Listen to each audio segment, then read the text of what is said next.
April is coming to a close, and everyone knows how famous April is for its showers. And heavy rain can lead to something we all dread, a wet basement. Today, we have a product spotlight dedicated to helping prevent that exact problem.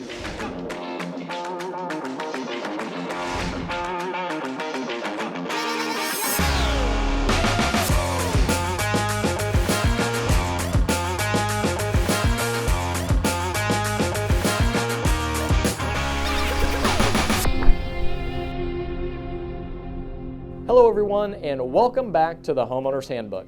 I'm Chad Peterman.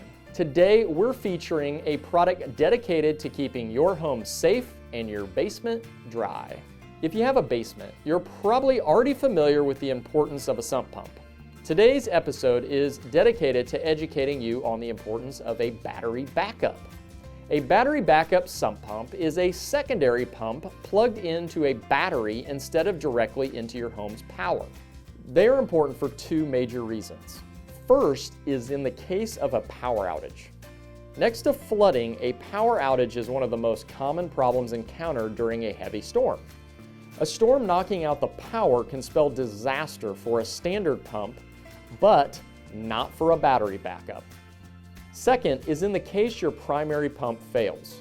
The unfortunate truth is that when a sump pump fails, it is often without any warning. Having a battery backup means you're covered in case your primary pump fails. If you're interested in learning more about having a battery backup installed in your home, give us a call, text, or message, and come back again for more tips, tricks, and product spotlights from the Homeowner's Handbook.